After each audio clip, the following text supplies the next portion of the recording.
Hi, and welcome to the Future of Dermatology Podcast. I'm your host, Dr. Faranak Kamangar, board-certified dermatologist. We are here to talk about anything and everything dermatology related.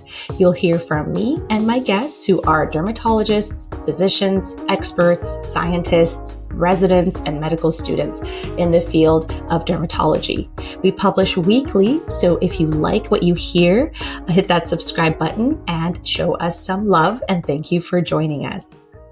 Hello. Today we are opening the curtains to see the behind the scenes of the Future of Dermatology podcast. This is the crew that makes it happen. Stephanie Cullen, thank you so much for joining.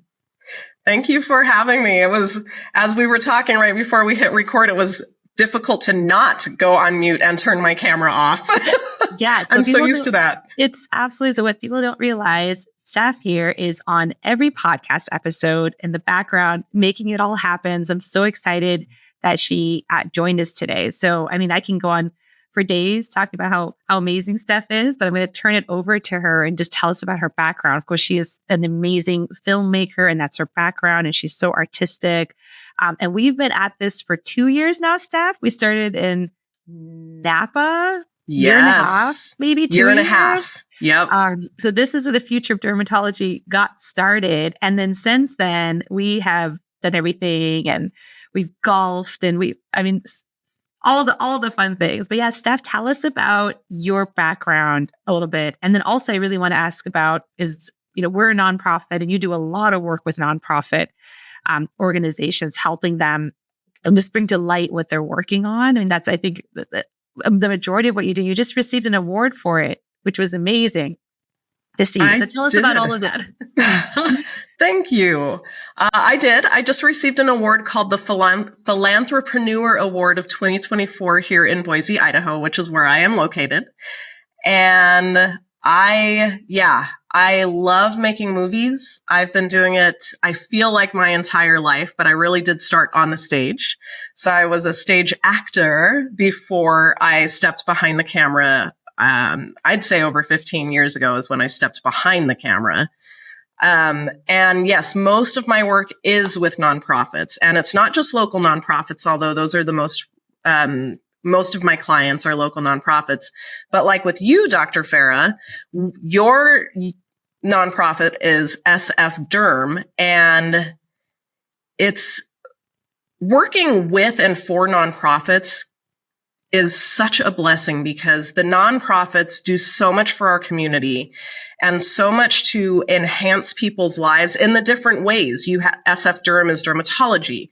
A lot of the nonprofits I work with are human rights based or animal based or veteran based. And they just bring so much to our community and enhance it and help it and give people a chance at life, in the different aspects. Yeah. And your work is so incredible because we all are in our niche places. Like for us, it's derm. Those other groups are in different things, but media, producing things, putting our thoughts out there is not our specialty. So for you to focus on, well, these people are doing this great work. Let's, elevate it and show the world what they can do. It's incredible. And you're so artistic. You do it so well. Thank you. Yeah. That's really what I like doing is telling the stories. And so a lot of the content that we create, aside from podcasts, which are also about telling stories, but it's about telling the story and getting the word out there so that these nonprofits can gain more exposure, can gain more volunteers, and even more donors in their space, because a lot of nonprofits have to rely on grants and donations and volunteers to keep going. And that's one thing about SF Derm, because we had chatted about this slightly before, is that is all volunteer based. Mm-hmm. Yeah. And that's it. When you hear about the nonprofits who are completely volunteer based, that's just beautiful because that is people giving back to their community and really putting a lot of work in. And not everybody knows how much work goes into it. Like this podcast alone, Dr. Farah, the work you put into this, getting your guests and chatting with them and spending almost an hour every time with every single person. And then we whittle it down to, 20 to 30 minutes of a podcast. That's a lot of time and energy that's spent. It is. Yeah, absolutely. So the SF Derm community is incredible. They've been around forever, like 100. We just had our 104th celebration at the last meeting that we had. But the group has changed over time, and that's because of that volunteer basis, right? You just like there's times where it hasn't been as active and it's gone kind of under the radar, and then there's times in history where it's been revived depending on the board at the time. I started on the board, I want to say 2015 or 2016, back in the day, as a member, not as the chair of the group. And the group has been incredible since I've been with them. And so then we formed this kind of a 5-year rotation where you switch every year, and then 1 year you become chair. And then so I was doing all the roles. About 5 years went by, and then I got to the chair role. And then about towards the end of when I leave my chair position and the next person takes over, and COVID and everything happened. And then with times of turmoil, people are just trying to survive. So nonprofits probably are maybe not or volunteer work or education might not be at the forefront of everyone's priorities, right? You're just trying to make sure your own practice survives.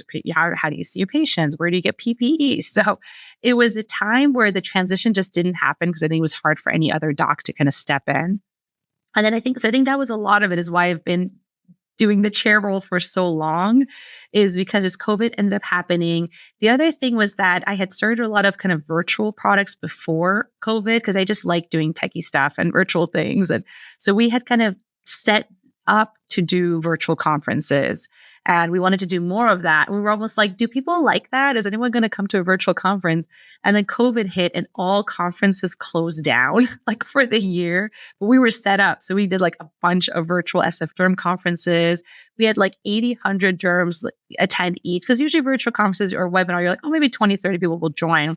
So like over hundreds of people were joining, to the point where we actually had to like stop being cheap and buy the higher level of Zoom. We're like, this is a good problem, but do we really want to?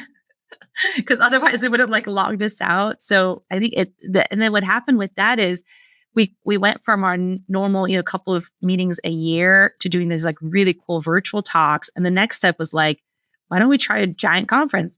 And we did that in Napa. So it was like this incremental pieces. And then so we do like this giant conference in Napa, which is where Steph came down. You came all the way to us, and we started doing our first podcast recordings.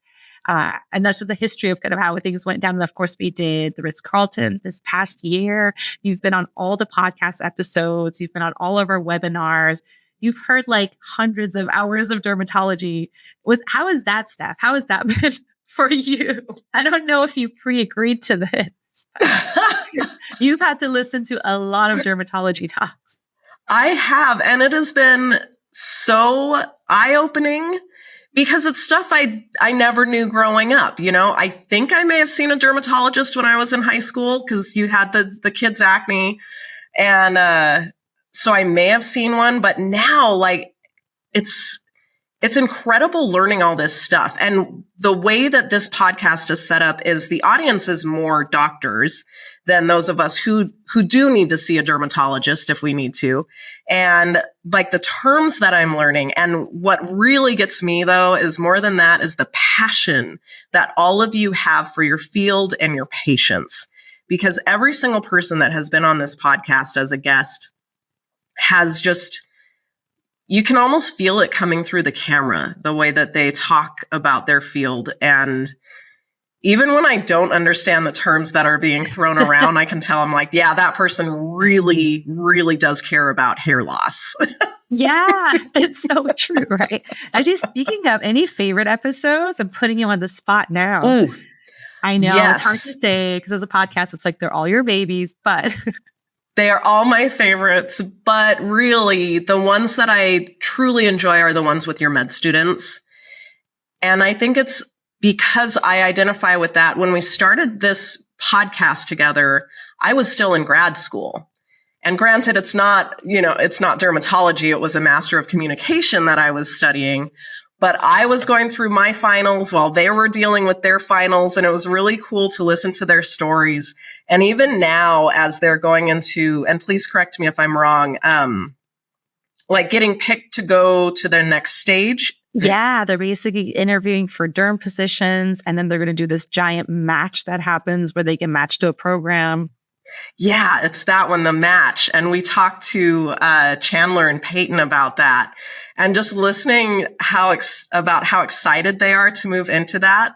And I was a late starter on schooling. I mean, I got my master's degree at the age of 43. So I That's like not a late seeing, start. thank you. But I love seeing people who are younger, like starting on this journey and how excited they are. And they're not yet jaded. Yeah. Well, you bring up a really good point because a giant part of SF Derm, it's mostly education, right? We're all about like education, dermatology, talking about it, but a giant part of it is the mentorship component. Because we're always in our meetings too, we're talking about, well, how do we help med students more? How do we help residents more? Because they're in tough positions. Training is hard. Like you were just there, Steph, right? Like grad school is hard. It's like, it's a time where you're like investing more time into education. You're like, is this the right idea? Is this worth the trade-off? You're exhausted probably because of all the actual work of it. And I think people forget sometimes the training phase is not easy. It's fun too, but it's difficult. It's like physically, emotionally, financially, very difficult Yes. things. Yeah, absolutely. And all that study, just because based on what I've heard through them in this podcast, you're going out and you're seeing clients or patients. I'm sorry, you're seeing patients and you're doing your homework and you're doing the studies and you're doing all the tests. That is a lot, while also maybe trying to have a personal life, if that's even possible. No, it's a lot. And our med students at SF Derm have been amazing. And then again, we talked about the volunteer. They're volunteering while being medical students as well. And you've seen them at the conferences. I mean, they are running things. Like we couldn't do anything without. I just recently had to fill out a form for our next year's event in Napa, and I didn't want to bug the med students because they're on rotations. So I was like, I could do this. I can fill out a form. So I like filled it out, and it got sent back to me like twice. Like, you missed this, you missed that. I'm like, Peyton, can you fill this out? So, I mean, they're really running so much of because they're at the point in their life where they are super on top of it. Their brain is sharper than mine is. So they're just like doing these tasks so quickly. And then the other amazing part is when you see them, end up, where they are. And then we've talked to a couple of our residents on this podcast too, who used to be SF Derm med students. And then you see where they are now in life. And it's just so fun to see. It's such a great community. It really is. And as you mentioned earlier, it's not a community I ever thought that I would be involved with. And now I do feel like I'm a part of it, especially going to the conferences with everybody. And at the last one, it was so cool because a lot of your guests, they were like, where's Steph? Is Steph here? And it really made me feel like I was a part of it. And as we were recording the sessions, I was like, I know what that word means. I learned that. You're stuck with us now, Steph. You can't get out of the derm community now. You probably know so much. I mean, you probably know like the newest biologics that are coming out for hidradenitis and because we're doing these like webinars and talks and everything. And you're sitting there actually editing it because the audience, not that people zone out, because nobody would ever do that at our events, but it's a possibility that the audience could zone out, but you're actually watching every minute and editing and fixing the audio. Yeah. You're probably getting a higher level of the content than anyone else in the room.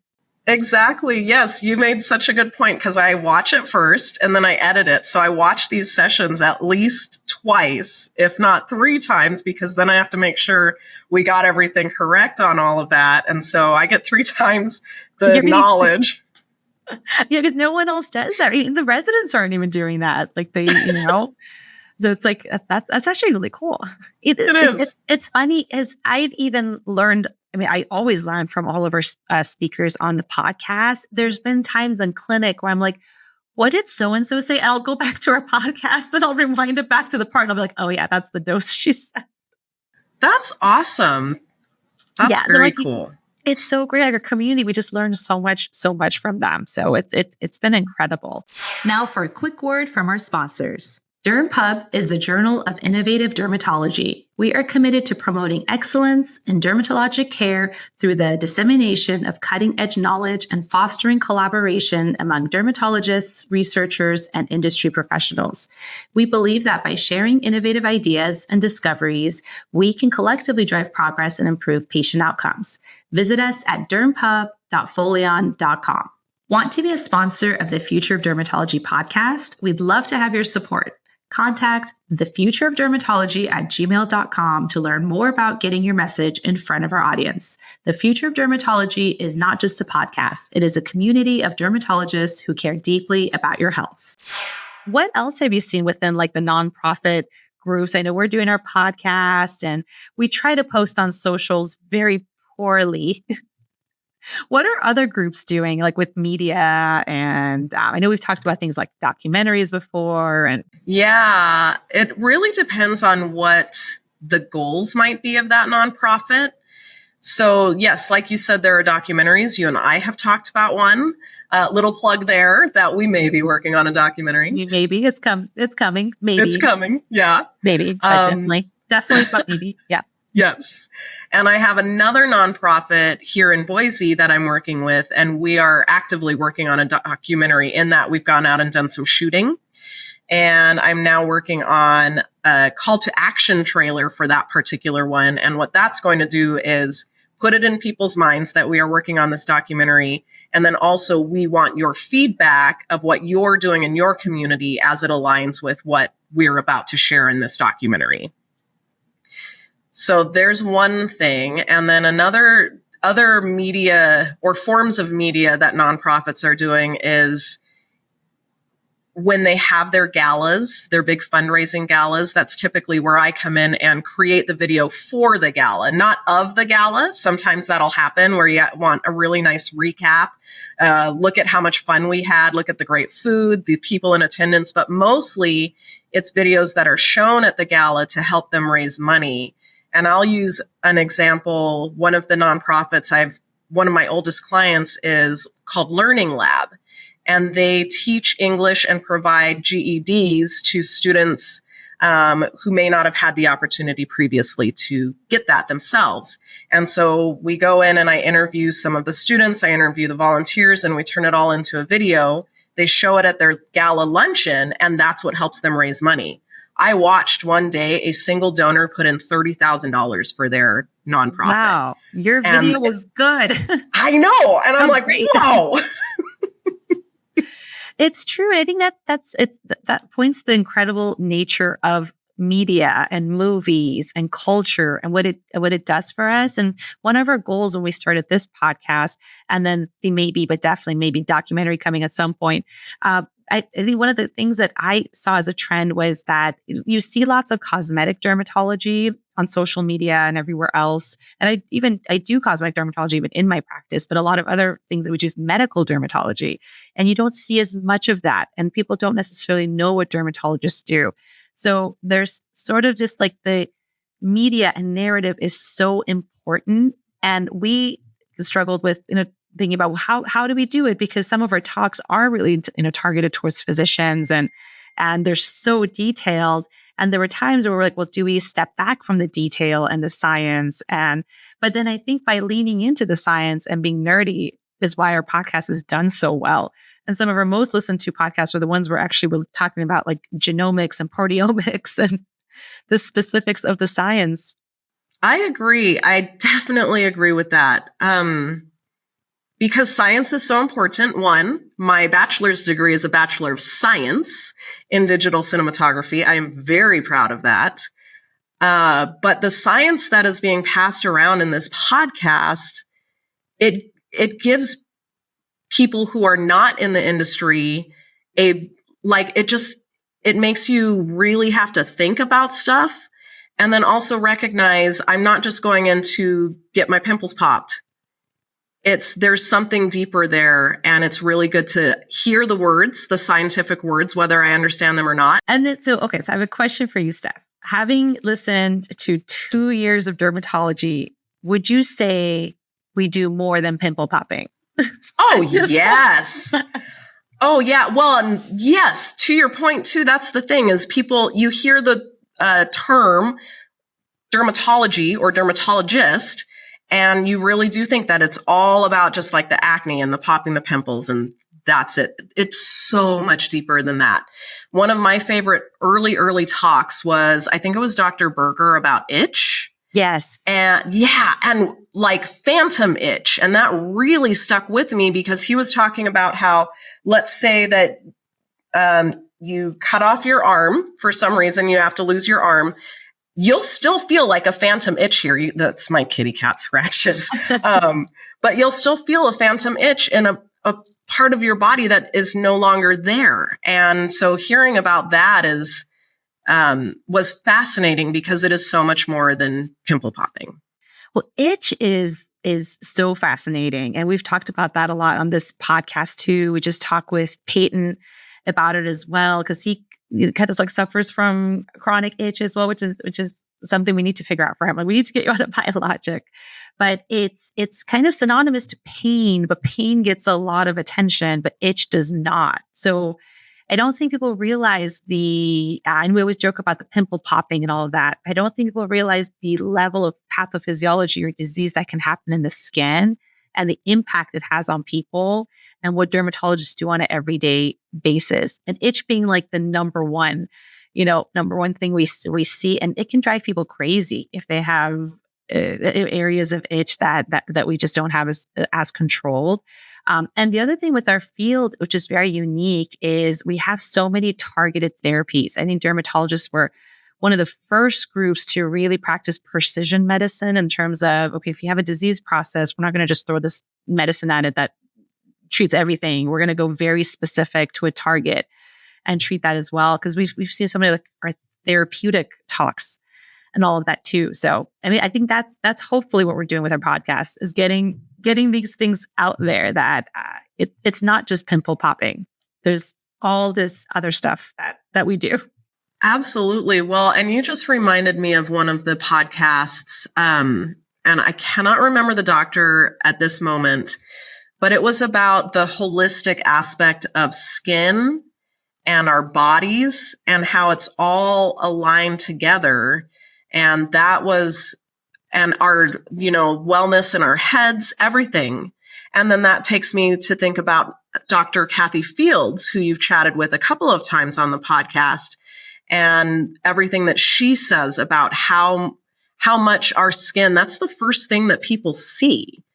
And it's pretty much the first judgment. You can judge a person by how kind they might be or their beautiful smile, but really she's correct. The first thing you see is the skin on their face. And so all of that, there's been so much learning over the last couple of years. Yeah, another thing that we've covered so many different topics. I think it was Dr. Kira Barr that did the talk, and she does so much on the trauma-based care and talks about that research. And we've covered it all, from itch to cosmetics to social media to TEDx talks to, like the biologics, the nitty-gritty science. We've done a lot of cool stuff. What do you think is next for us? I know in the Future of Dermatology podcast, we always ask at the end, what's the future of dermatology? But I think here it's appropriate. What's the next thing for the Future of Dermatology podcast? Ooh, okay, I have two things. One is a topic. I just thought about it and thinking about all the people that we've chatted with so far. I would love to hear a podcast about tattoos. Yeah. And ink and what that does to your skin. Yes. Oh my gosh, we haven't had a tattoo talk because there's so much there. Do you know they've done lymph node samples for like different reasons and found tattoo ink in people's lymph nodes? Like, it goes that far into your body where literally your immune system inside your lymph nodes is like sequestering the ink. And not to scare people of it, tattoos, but it's not just on the top of the skin. And then the other part is removing tattoos. That's a whole which I've also had done. Mm-hmm. I mean, yeah. Yeah. How was that process? Painful. That process hurt. They describe it as like someone pulling a rubber band against your skin. And it kind of is. I do agree that's what it felt like. But then what happens is in the burning off, basically, of that tattoo, you start getting blisters as if you had burned your skin. Like you touched a hot oven or something and then it just blisters. And so you have to deal with that until the tattoo is not, I can't say fully removed because I know that is not the case. And so, but removed enough, or you can go in, get it removed, and then get it covered with a new tattoo.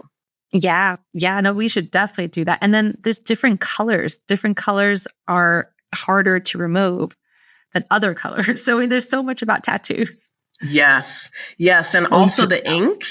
Yeah. Because I would love to learn more too about vegan ink because I am on a vegan diet while I'm at home. Mm-hmm. And so I'm always very careful about what products I put on and in my body. And so that would be a cool thing to add to that topic. That would be really cool. And I'm almost like, is there a dermatologist that could even speak on that? Maybe we need to get a tattoo artist here to tell us about the vegan ink and the different types. We know how to remove the ink. I don't know if we know about where the ink was sourced and came from. I bet there's one dermatologist somewhere that does, though. And we will find that person. Anyone listening to this, if you know a person, put their name and send us a message. Yes, please. Oh, that would be so great. And any topic, really. Let us know what you'd like to hear about. Now for a quick word from our sponsors. Have you ever wanted to produce your own podcast? OMG Media Outlet has all the tools and talents necessary to produce and promote your very own podcast, from recording to editing to publishing to promoting.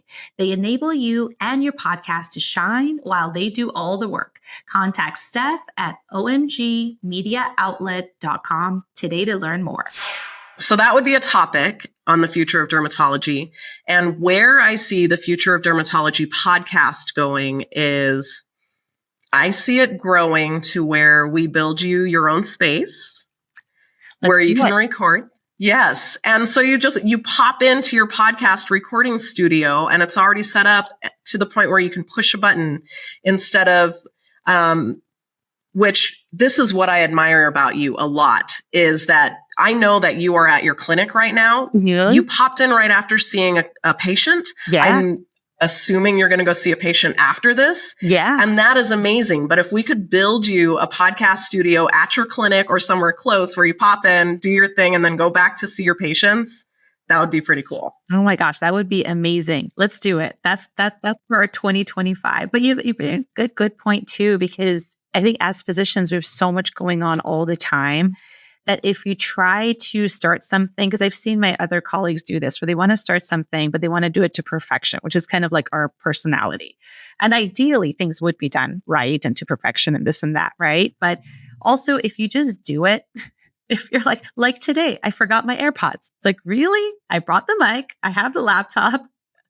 No idea where my AirPods are. So hopefully this sounds okay. But, there's no way to do it if you're trying to do the perfect version of it, unless you take a couple of days off clinic maybe and, kind of devote. And some people do. I think there are some docs that have talked about they do like social media and then it eventually ends up being part of their week. But if you're seeing patients all the time, it's really hard to try to fit things in. So I guess my one advice would be just do it. It doesn't have to be perfect.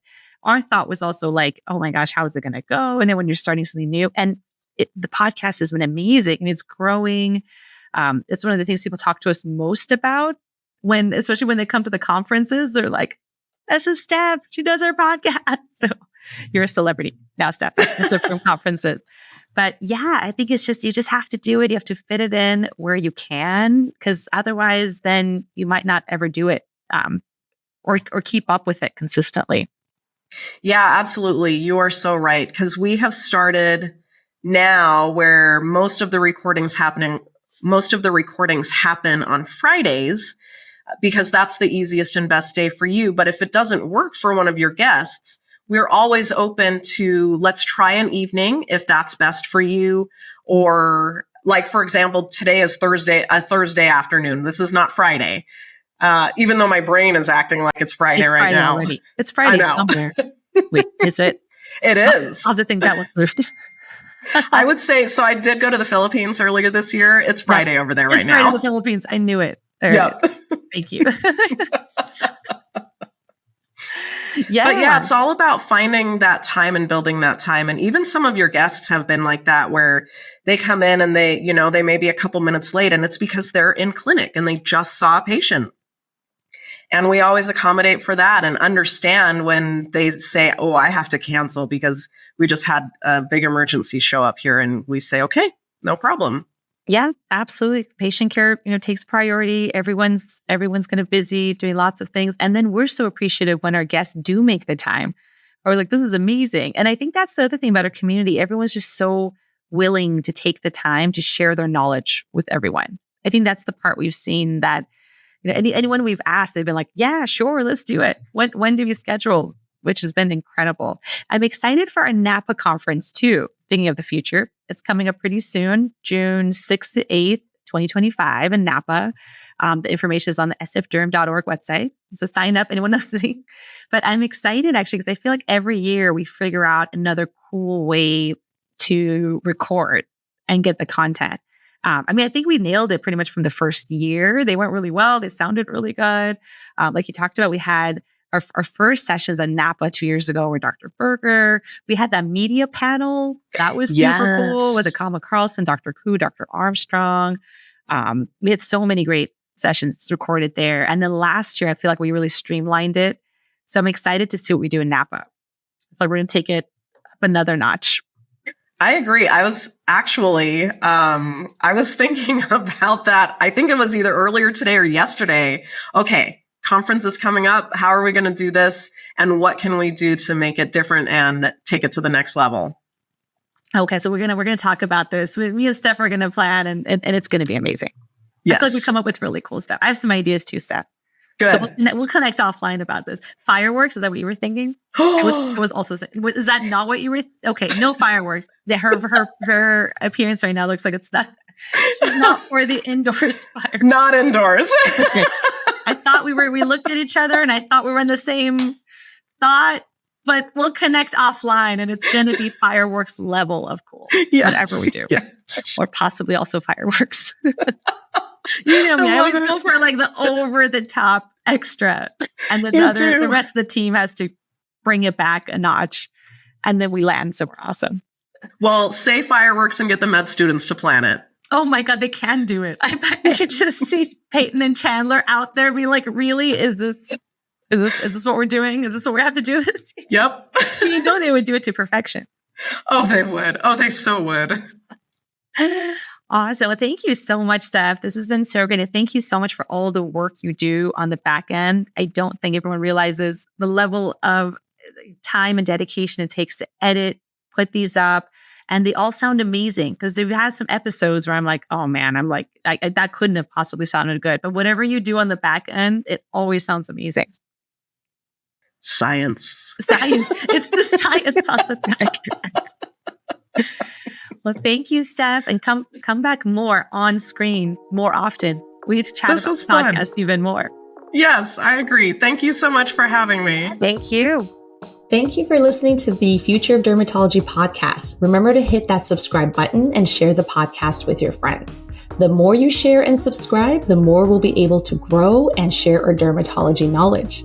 If you have burning dermatology questions, feel free to leave them in the comment below and we would love to address them in a future episode. And please note that this podcast is not intended to substitute for medical advice from your doctor.